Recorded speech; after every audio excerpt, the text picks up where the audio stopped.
어느 지역에 노회에 그 노회에서 연합 부흥회가 열렸습니다. 부흥 집회가 계속되는 가운데 마지막 날 점심시간에 관계자들과 강서 목사님 함께 점심을 먹는 시간이었습니다. 점심 먹던 한 집사님이 목사님에게 대뜸 이런 질문을 했습니다. 목사님, 저는 성령 충만을 참 받고 싶은데 성령 충만 받는 게 제가 체력이 약해서 성령 충만을 못 받아요. 그래요? 성령 충만하고 체력이 무슨 상관이 있죠? 체력이 있어야 되겠더라고요. 성령 충만 받으려면 엄청나게 빨리 박수를 막 칠 수 있어야 되잖아요. 그런데 하도 열심히 치니까 저는 나중에 막 힘이 딸려갖고 또 못 치겠더라고요. 주여 주여 삼창하고 막 주여 외쳐야 되는데 나는 한 번만 부르면 목이 쉬어갖고 그러니까 성령을 못 받습니다. 참 기가 막힐 노릇 아닙니까? 그러니까 성령 충만 받습니까? 아닙니다. 성령 충만을 받는 것이 뭐 어떤 기교적이거나 어떤 구체적인 방법이 있거나 어떤 공식이 있는 것 아닙니다. 성령의 임재 가운데 외적으로 나타나는 현상이 성령 충만인 것은 아닙니다. 십자가에서 내가 이번 고난주간 특설을 통과하면서 내가 십자가에 예수님과 함께 못 박혔음을, 내 자아가 예수님의 십자가에 이미 못 박혔음을 믿음으로 받은 사람은 마음에 성령 충만에 대한 갈급함이 생겨납니다. 그것 때문에 예수님이 부활하신 겁니다. 예수님께서 부활하시고 우리에게 성령을 충만케 하시기 위해서 예수님께서 친히 말씀하셨습니다. 오늘 본문은 그 얘기를 하고 있는 겁니다. 부활하신 예수님께서 제일 먼저 막달라 마리아에게 나타나셨습니다. 그리고 그날 저녁에 부활하신 예수님이 이미 부활하셨는데 제자들은 그것도 모르고 문을 꼭꼭 걸어 잠그고 두려워 떨고 있었습니다. 자기들도 잡혀갈까 봐. 그때 예수님이, 부활하신 예수님이 시간과 공간을 초월하셔서 그들 중간에 딱 서셨습니다. 서시고 뭐라고 말씀하신지 아십니까? 한번 따라해 볼까요? 샬롬, 샬롬 하셨습니다. 너희에게 평강이 있을지어다. 그 당시엔 아마 우리 번역이 이렇게 되어 있어서 그렇지 샬롬 같은 말입니다. 사랑하는 성도 여러분, 예수님 부활하셨습니다. 믿어지십니까? 예수님의 부활의 증거가 학자들의 견해에 의하면 수천 가지가 넘는답니다. 그런데 그 중에 5가지만 그 증거를 한번 살펴보겠습니다. 떼어주십시오. 첫 번째는 성경 자체가 증거하는데 사복음서, 마태, 마가, 누가, 요한복음 모두 예수님의 부활을 증거하는데 놀랍게도 그 당시에, 지금부터 2000년 전이잖아요. 그 당시에 어떤 기록이, 어떤 사람에 대한 인물에 대한 기록을요, 그 당시에는 기록이 별로 발달되어 있지 않았기 때문에 이거 지금 주후 100년 이전에 이 성경이 마태, 마가, 누가, 요한에 다 기록됐습니다. 이건 놀라운 일입니다. 왜 놀라운가 하면 알렉산더 대왕이 죽고 나서 400년 후에 알렉산더에 대한 기록이 나왔습니다. 그런데 예수님이 죽으신 후 100년도 안 돼가 마태, 마가, 누가, 요한복음이 기록된 겁니다. 다시 말하면 신화가 되기 전에 역사적인 사실 그대로를 100년도 안 돼 갖고 이걸 기록으로 남긴 겁니다. 이게 놀라운 일입니다. 또 두 번째는 구전인데요, 당시에는 녹음기나 영상 기술이 없었을 때입니다. 그래서 구전으로 입에서 입으로 이 이야기가 전해졌는데, 그 전해진 것이 신앙 고백으로 성경으로 기록된 사건이 있었으니 그게 학자들이 그걸 발견했습니다. 그게 고린도전서 15장 3절에서 8절인데 이따가 한번 살펴보겠습니다. 또 사도행전 2장에 보면 베드로의 설교가 그대로 다 담겨 있습니다. 사도행전 13장에 보면 바울의 설교가 거기에 구전되어 내려오다가 거기에 담겨져 있습니다. 그러니 이 기록으로 보건대 신화나 지어낸 얘기가 아닌 겁니다. 그 다음 세 번째 기록 문서인데요, 그 당시에 1세기 100년 전후의 문서들을 찾아보면 예수 부활에 대해서 반박하는 문서가 없습니다. 있을 수 없는 게 예수님이 부활하는 게 너무 정확하고 역사적인 사실이니까요. 특히 사도들의 책과 당시의 교부들의 책을 보면 거기 이렇게 기록해 놨습니다. 당시에 대단한 교부들 터툴리안, 또 클레멘트, 이런 사람들이 있었는데 이 사람들은 직접 사도 바울과 베드로와 함께 교류했던, 베드로에게 직접 안수받았던 사람이 터툴리안이고 클레멘트입니다. 또 폴리갑이라는 교부가 있었는데 이 폴리갑은 사도 요한에게 직접 안수를 받고 그리고 목회자가 된 사람이 사도 요한의 증언 그대로 부활에 대해서 또 기록을 남깁니다. 또 네 번째, 빈 무덤입니다. 예수님의 무덤, 지금도 빈 무덤입니다. 이거 빈 무덤 때문에 어떤 사람들은 제자들이 시체를 훔쳐가가 거짓말로 부활했다고 막 얘기한다. 성도 여러분, 시체를 훔쳐가 생명을 걸 필요 있습니까? 내게 무슨 유익이 있다고? 내게 무슨 유익이 있다고 내가 그 시체를 앞에 놓고 그 시체 때문에 내가 죽습니까? 그거는 말도 안 되는 소리입니다. 거짓말을 위해 고난당하고 순교당할 수 있습니까? 예수님이 부활하신 겁니다. 다섯 번째, 사도 바울의 기록을 성경으로 한번 같이 살펴보겠습니다.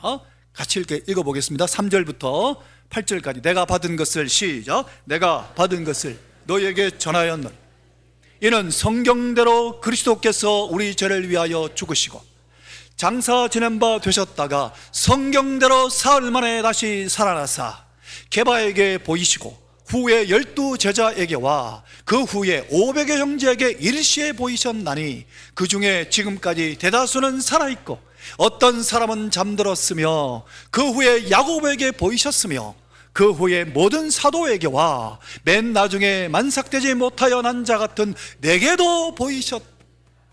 바울이 지금 증거한 겁니다. 바울이 야고보와 베드로를 만났을 때가 언젠고 하면 예수님이 죽으신 후에 5년 안입니다. 5년 안에 베드로와 야고보, 바울이 만난 겁니다. 예루살렘에서. 그래서 예수님 부활한 것을 서로 함께 나눴다 이 말입니다. 그 당시에 예수 그리스도께서 성경대로 죽으셨고 성경대로 부활하셨고 성경대로 살아나신 이것을 제일 먼저 누가 봤다고요? 게바, 베드로에게, 또 막달라 마리아에게, 또 12 제자에게, 그리고 또 동시에 500여 형제에게 예수님이 보이셨는데 지금도 다 대부분 살아있다고. 성도 여러분, 법정적으로 사실적인 것은 증인이 있으면 됩니다. 그런데 여기는 증인이 최소한 515명이 넘습니다. 예수님 부활하신 겁니다.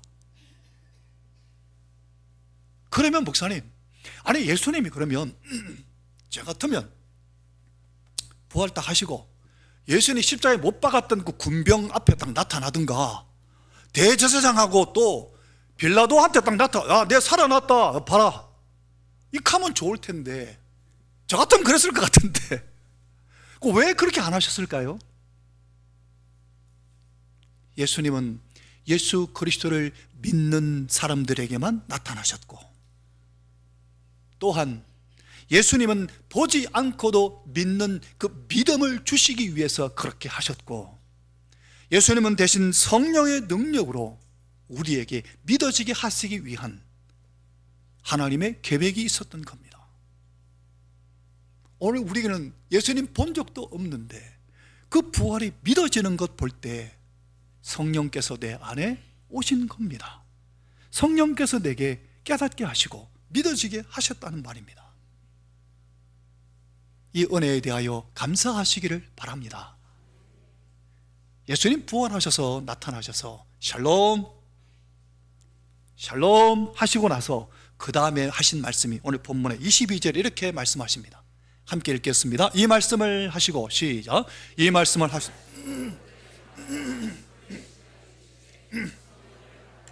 뭐라 하셨습니까? 샬롬 샬롬 하시고 나서 성령을 받으라 하셨습니다. 부활하시고 나서 성령을 받으라. 그때만 하신 게 아니라 예수님 승천하시기 직전에 사도행전에 보면 이렇게 하셨습니다. 사도와 함께 모이사 그들에게 분부하여 이르시되 예루살렘을 떠나지 말고 내게서 들은 바 아버지께서 약속하신 것 뭘까요? 성령을 기다리라. 또 요한은 물로 세례를 베풀었으나 너희는 몇 날이 못되어 성령으로 세례를 받으리라. 예수님 이 말씀 남기시고 승천하셨습니다. 사랑하는 성도 여러분, 예수님은 우리를 위해 십자가에 죽으셨다가 부활하시고 그리고 승천하셔서 지금도 하나님 보좌 우편에 대제사장으로 계시는데 그분이 누구를 보내셨다고요? 성령을 보내셨습니다. 존 웨슬레가 이 성령의 충만함을 받고 성령의 운동을 일으키기 시작했습니다. 존 웨슬레, 감리교를 창시한 목사님. 그랬더니 존 웨슬레가 나왔던 그 대학, 영국의 옥스포드 대학의 교수님들이 존 웨슬레를 청했습니다. 당신이 강조하는 그 성령 운동이 어떤 거냐, 우리에게 좀 가르쳐 달라고. 그때 존 웨슬레 목사님이 설교하기를 성령을 받으시오 라는 제목으로 설교를 했습니다. 설교를 시작할 때 제목이 성령 충만을 받으시오라는 제목을 보고 지성인이었던 이 당대의 최고의 석학들이 굉장히 난감해하는 표정을 지었습니다. 그런데 그들에게 존 웨슬레가 이렇게 설교했습니다. 여러분, 예수님의 제자들은 예수님을 직접 만났습니다. 예수님의 제자들은 예수님과 함께 식사했습니다. 예수님의 제자들은 예수님과 함께 잤습니다. 그리고 예수님의 제자들은 예수님이 죽은 자를 살리는 기적을 직접 봤습니다. 그런데도 예수님은 그들에게 성령을 충만함을 받기를 기다리라고 하셨습니다. 그러니까 성령의 충만을 받고 나서 그 다음에 복음의 증인이 됐습니다. 교수님들 가운데 예수님 직접 만난 사람이 있습니까? 예수님하고 식사해 본 사람이 있습니까? 예수님이 일으키신 죽은 자를 살리는 기적을 본 적이 있습니까? 제자들은 예수님과 직접 만나고 교제하고 같이 식사하고 죽은 자를 살리는 기적도 봤는데도 불구하고 성령의 충만함을 기다리라 하셨는데 교수님이 성령 충만 받지 않고 하나님께 쓰임 받을 수 있겠습니까? 사랑하는 성도 여러분, 성령 충만을 받지 아니하고 내가 이 받은 직분을 감당할 수 있겠습니까? 성령 충만을 받으셔야 됩니다.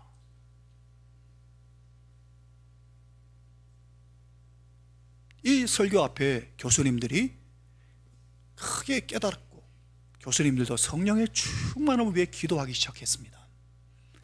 거기가 바로 영국이 부흥했던 비결이었습니다. 가난한 자와 강한 자와 약한 자들이 함께 하나님 나라를 세워가는 영국이 대영 제국이 되게 되었던, 영국이 회개하고 하나님 앞에 서게 됐던 바로 그 부흥의 단초가 되었습니다. 사랑하는 성도 여러분, 하나님이 만약 그래, 네 기도하는 거 한번 보자. 기도의 분량이 차면 내가 성령 충만 줄게.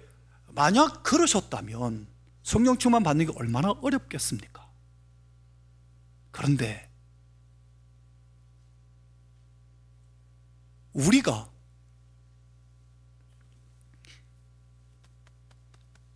내가 준비가 되어 있지 않아서 받지 못한다면, 내가 준비가 되지 않아서 성령 충만 받지 못한다면 희망이 있는 겁니다. 이 준비를 하면 성령 충만 받을 수 있는 겁니다. 성령 충만요? 그럼 우리는 어떻게 하면 성령 충만 받을 수 있을까요? 여기에 특별한 방법이 있는 건 아니지만 성경 전체에서 성령 충만 받을 수 있는 방법을 두 가지를 소개하셨습니다. 오늘 그걸 나누려고 합니다. 예수님 부활하신 바로 이날, 예수님이 그 무엇보다 오늘 우리에게 주고 싶어 하시는 게 뭘까요? 성령의 충만함입니다. 성령의 충만을 받을 수 있으려면 두 가지가 반드시 필요합니다. 그걸 오늘 가르쳐 드릴 테니까 다들 성령의 충만을 받으시기를 예수님 이름으로 축원합니다. 첫 번째, 한번 따라해 보겠습니다. 약속의 말씀을 믿고 기도하라. 성경을 보여드릴게요. 누가복음에 보면 같이 읽겠습니다. 너희가, 시작, 너희가 악할지라도 좋은 것을 자식에게 줄 줄 알거든 하물며 너희 하늘 아버지께서 구하는 자에게 성령을 주시지 않겠느냐 하시니라. 아멘. 성도 여러분, 성령의 충만함을 주시겠다고 약속하셨습니다. 이 약속의 말씀을 붙잡고 약속의 말씀을 믿음으로 받아서 간절히 기도해 보십시오. 이 약속의 말씀 붙잡고 간절히 기도하는 게 어떤 거냐? 예배 드릴 때나 예배 마치고 집으로 돌아갈 때나 가정에서나 교회에서나 언제나 어디서나 하나님 성령 충만은 주십시오 라고 기도하라는 겁니다. 간절히 기도하는 건 그런 겁니다. 예를 들어 보겠습니다. 내가 돈이 부족하면 어떻게 합니까? 또 내가 무거운 질병에 걸리면 어떻게 합니까? 아침에도 저녁에도 밥 먹을 때도 계속해서 이 돈 문제 해결해 달라고 기도하지 않습니까? 이 질병 고쳐달라고 계속 기도하지 않습니까? 그것처럼 기도하라는 겁니다. 그게 간절히 기도하는 겁니다. 그런데 성령 충만은 전혀 생각하지도 않고 그냥 살아간다면 성령 충만 간절히 구하는 것 아닙니다. 정말 우리가 성령의 충만을 간절히 원하는지, 성령 충만함을 구하는 것이 내가 진짜 원하는 건지 내 자신에게 한번 물어보십시오. 돈 달라는 기도, 병 고쳐 달라는 기도, 우리 아이 대학에 들어가게 해달라는 기도는 매일매일 하면서 성령 충만 달라는 기도는 어쩌다 한번 하면 그거 간절히 기도하는 거 아닙니다. 성령 충만함을 받을 수 없습니다. 십자가와 부활을 통과한 사람은 이 성령의 충만함을 갈망하게 되어 있습니다. 왜냐? 말씀을 그대로 믿었습니다.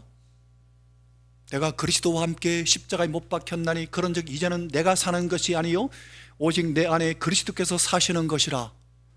이제 나는 이미 십자가에 죽었고 내가 지금 이제 사는 것은 예수와 함께 사는 거다. 그런데 이 말씀 믿음으로 내가 받았습니다. 믿음으로 살려고 하는데 삶의 현장에는 그렇게 안 되는 겁니다. 하나님이 어떻게 된 겁니까? 나는 이미 십자가에 죽었다고 하는데 나는 여전히 살아서 펄펄 뛰고 있는데 하나님이 어떻게 된 겁니까? 그래서 성령 충만을 구하라는 겁니다. 그래서 성령 충만이 필요한 겁니다. 내 자아가 펄펄 살아서 뛰고 있기 때문에, 성령의 충만함을 받아야 내가 진짜 죽고 예수로 사는 것이 되는 겁니다. 성도 여러분, 말씀과 실제 삶의 차이가 나면 날수록 이 성령 충만에는 갈급함이 내 속에 일어나는 겁니다. 그럼 어떻게 하면 될까요? 예수님 말씀 다시 한번 볼까요? 사도행전 1장 4절에 보면 예수님이 이렇게 말씀하셨습니다. 아버지께서 약속하신 것을 어떻게 하라 그랬습니까? 언제까지 기다려야 했겠습니까? 그냥 기다려야 했겠습니다. 성령을 받을 때까지, 성령의 충만을 받을 때까지 기다리라고. 성령 충만을 받을 때까지 계속 간절히 기도해야 하는 겁니다. 그래야 성령 충만을 받을 수 있습니다. 그러면 목사님, 성령 충만이 어떤 겁니까? 성령 충만함은 과연 내가 뭘 구하는 걸까요? 성령 충만하면 나타나는 현상들을 제가 몇 주 동안 걸쳐서 말씀드렸습니다. 우리의 입으로부터 나오는 방언, 주님의 혀로 말하게 되고, 나타나는 현상 중에 또 주님의 이름을 내 삶으로 부르게 되고, 이게 현상인데 실제로 내가 성령 충만을 구하는 것은 뭐를 구하는 걸까요? 뭐를 구하면 내가 주님의 혀가 되고 내가 내 삶으로 예수 그리스도께서 하나님의 아들이심을 내가 삶으로 살아낼 수 있을까요? 하나입니다. 오직 예수님 한 분을 구하는 겁니다. 성령 충만을 구하는 건 뭘 구하는 거냐? 오직 예수를 구하는 겁니다. 예수님 한 분만으로 충만한 겁니다. 충분한 겁니다. 성령 충만 구하는 것은 오직 예수를 구하는 겁니다. 예수님 한 분만으로 족합니다. 예수님 내 안에 오시옵소서. 충만하시옵소서. 이게 성령 충만입니다. 내가 죽었다면 그 다음에 뭐가 필요합니까? 오직 예수밖에 필요한 것이 없습니다. 성령 충만한 상태를 구하는 게 아니라 예수님 한 분만을 구하는 게 성령 충만을 구하는 겁니다. 에이, 목사님 시시하게 그게 뭡니까? 시시하다고요? 예수님 한 분 외에 내가 살 수 있는 비결이 없습니다. 졸지 말고 들으세요. 예수님께서 십자가에 죽으셨다가 사흘 만에 부활하심으로 생명을 얻으셨습니다. 이 생명을 나눠주는데, 이 생명을 나눠주려면 어떻게 하면 될까요? 예수님 내 안에 들어오시면 생명이 내가 되는 거예요. 그게 성령 충만이라는 겁니다. 이게 생명인 겁니다. 예를 들어 보겠습니다. 이걸 또 다른 표현으로 예수님을 인격적으로 만나는 거라고 표현하는데, 예수님을 인격적으로 성도 여러분 내가 만나지 못하면 내 은밀한 시간은 죄 짓는 시간이었습니다. 그런데 예수님을 인격적으로 만난 이후에 나의 은밀한 시간은 예수님과 교제하는 시간입니다. 이렇게 바뀝니다. 여러분 점검해 보십시오. 여러분 마음 상태를. 내 가장 은밀한 시간에 내가 죄 짓는 시간으로 사는가, 아니면 예수님과 더 깊은 교제로 들어가는 시간으로 삼는가, 여러분 점검해 보세요. 이게 성령 충만의 받음과 안 받음의 차이입니다. 엄청난 차이입니다. 성령으로 충만하면 은밀한 시간에 예수님과 더 깊이 만나는 시간이 됩니다. 그런데 우리는 이 예수님을 구하기보다 우리는 죄짓기에도 빠른 인생들입니다. 그래서 우리는 죄짓기에도 빠르기 때문에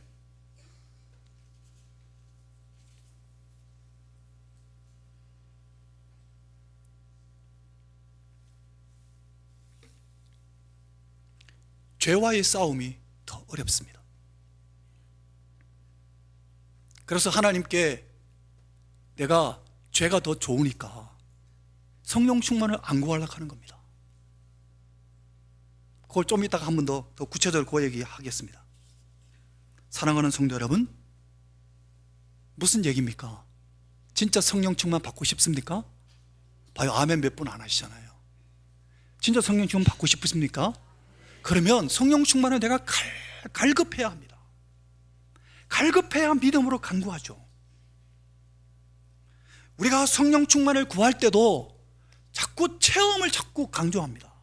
체험을 해보고 싶어 합니다. 성공, 진학, 결혼, 영적 체험, 건강, 이런 것들을 자꾸 구합니다. 우리가 성령 충만 구할 때도 은혜 주십시오라고 얘기하지 예수님 자체를 구하지 않는 겁니다. 이게 문제라는 겁니다. 예수님을 구하십시오. 하나 예를 들어 보겠습니다. 감리교회가 자랑하는 유명한 선교사님이 계십니다. 스탠리 존스라는 분이 있는데, 이 스탠리 존스라는 선교사님은 인도 선교를 일평생 인도 선교에 바쳤습니다. 그런데 89세 때, 몇 살이라고요? 89세.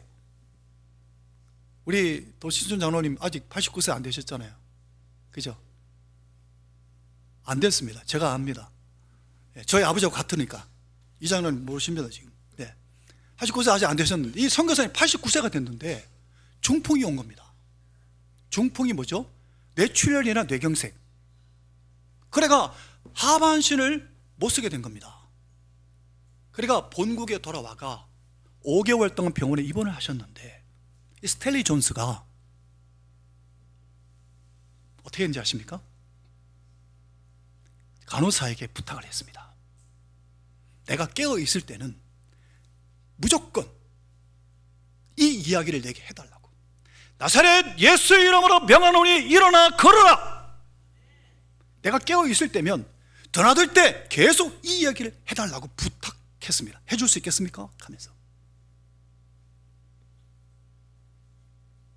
약속의 말씀을, 일어나 걸어라는 약속의 말씀을 딱 붙잡고 하나님이 이루실 것을 간구하는 걸 넘어서서 명령하고 선포하는 것으로 바꾼 겁니다. 그래가 처음에는 좀 어색했는데 간호사님들이, 드나드는 간호사님들마다 예수 이름으로 명하노니 일어나 걸어라 외친 겁니다. 드나드는 간호사들이 계속 5달 동안 어떻게 됐을까요? 일어나 걸었습니다. 다시 선교사로 가셨습니다. 89세에. 이게 성령 충만입니다. 진짜 믿음으로 구하는 겁니다. 두 번째는 완전한 순종입니다. 성경을 볼까요? 사도행전의 5장에 이렇게 말씀하셨습니다. 함께 읽겠습니다. 사도행전 5장 32절입니다. 제가 읽어드리겠습니다. 따라해 보겠습니다. 우리는 이 일에, 이거 떼었네요. 자, 읽읍시다. 시작. 우리는 이 일의 증인이요 하나님이 자기에게 순종하는 사람들에게 주신 성령도 그러하니. 어떤 사람에게 주셨다고요? 순종하는 사람들에게.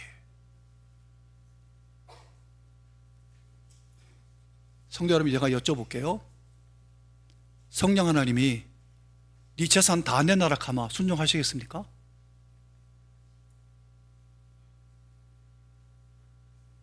성령 하나님 너 여기서 접고 저쪽으로 이사하라 하면 이사하시겠습니까?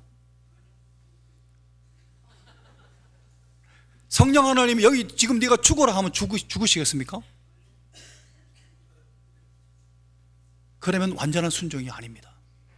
우리는 성령 하나님 혹시 내게 이렇게 명령하실까 싶어가 겁나갖고 성령 충만을 못 구하는 겁니다.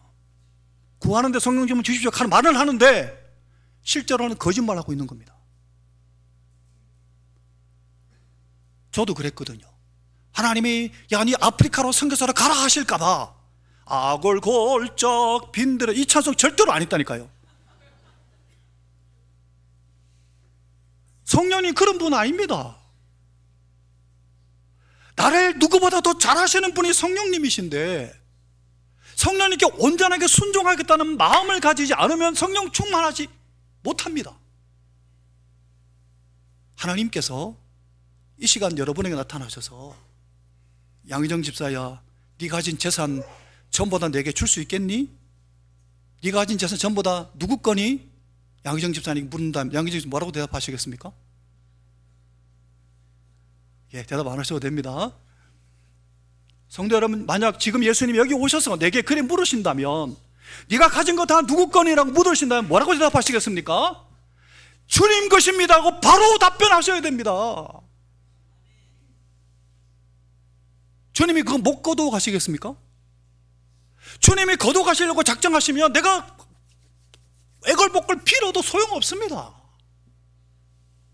주님이 내게 건강이 약해지도록 그냥 허용해 놓으시면 내가 아무리 구해도 소용없습니다. 주님이 내 생명을 거두어 가시면 아무리 애걸복걸 해도 소용없습니다. 그렇다면 왜 하나님은 내게 그걸 물으실까요? 김경환 장로야, 네가 가진 재산이 누구 거냐? 왜 물으실까요? 성도 여러분 잘 들으십시오. 이게 중요합니다. 하나님이 내가 갖고 있는 그 모든 것을 다 하나님이 마음대로 할 수 있습니다. 그런데 유일하게 하나님 마음대로 안 하는 게 있습니다. 이걸 아셔야 됩니다. 한번 따라해 볼까요? 내 마음. 내 마음은 하나님이 마음대로 안 하십니다. 이게 자유의지입니다. 내 마음은 하나님이 어떻게 할 수가 없습니다. 예를 들어 보겠습니다. 내가 정말 죽었다 깨어나도 용서하지 못할 사람이 있다고 합시다. 이 가정입니다. 그러면 그걸 놓고 어떻게 기도하시겠습니까? 하나님, 나는 못해요, 나는 용서할 수 없어요, 이렇게 기도하는 게 아니라 성령 충만한 사람 어떻게 기도하느냐? 하나님, 하나님이 용서하라 하셨으니 순종하겠습니다. 용서할 수 있도록 힘 주십시오. 이렇게 기도하라는 겁니다. 하나님, 내 마음을 원하시는 거예요. 내 마음을. 네 마음이 뭐냐? 네 마음의 중심이 어디 있느냐? 이걸 물으시는 겁니다. 이 중심이 없이 하나님 앞에 아무리 기도해도 성령 충만 못 받습니다. 하나님이 혹시 내게 이렇게 생각할 수 있습니다. 음란한 영화, 잡지, 책 다 멀리 하겠냐? 욕심도 거짓말도 싸움도 다 끊겠냐? 뭐든지 다 끊고 살겠냐? 라고 말하신다면 조성철 집사님 뭐라고 답변하시겠습니까?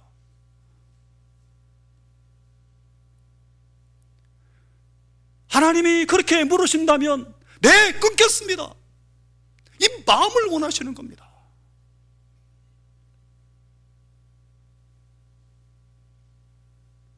그걸 끊으려고 하니까 왠지 내가 손해보는 것 같고, 정말 이 땅에서 괜히 마음이 슬퍼지고 이 땅에 무슨 재미로 사, 이런 마음이 든다면 아직도 내 마음이 온전한 순종의 상태가 아닌 겁니다. 그러면 성령 충만 받을 수 없습니다.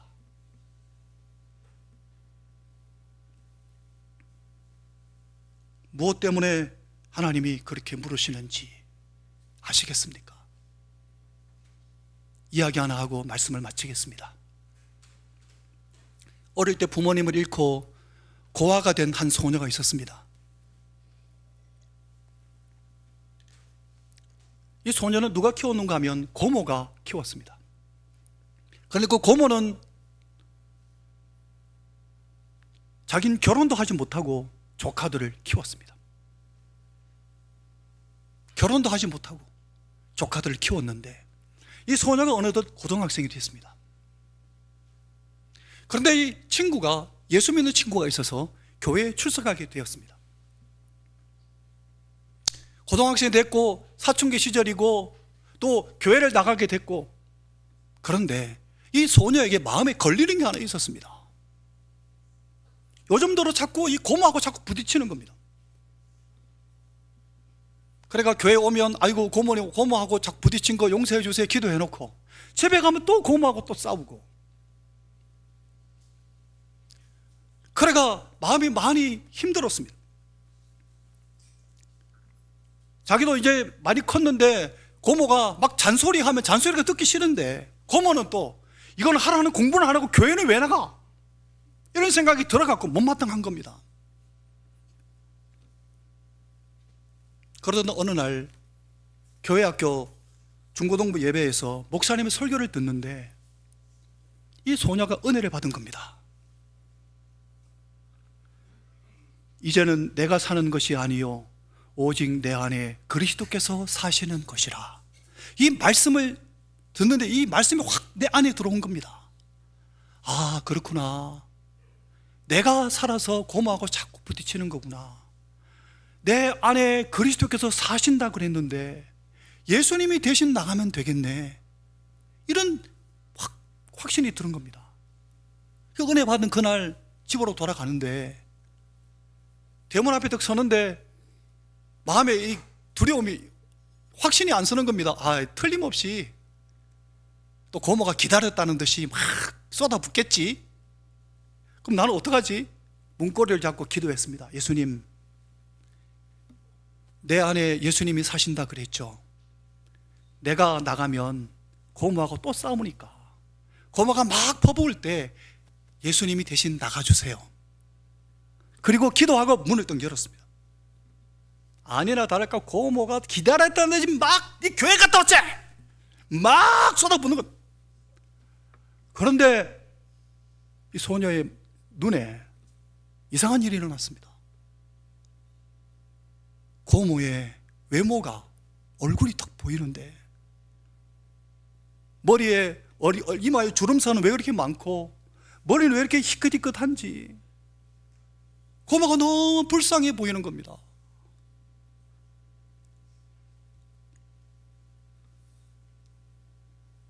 그래서 고모를 덜컥 끌어안고 막 울었습니다. 고모, 우리 키운다고 이렇게 늙어버렸네? 막 펑펑 울었습니다. 그러니까 평생 애들 키운다고 자기 결혼도 못하고 희생했던 그 한이 얼마나 맺혔겠습니까? 이 고모는 조카가 막 펑펑 우니까 이 고모도 마음속에 있었던 한이, 한 덩어리가 이게 막 빠져나가기 시작한 겁니다. 자기도 같이 안고 막 울은 겁니다.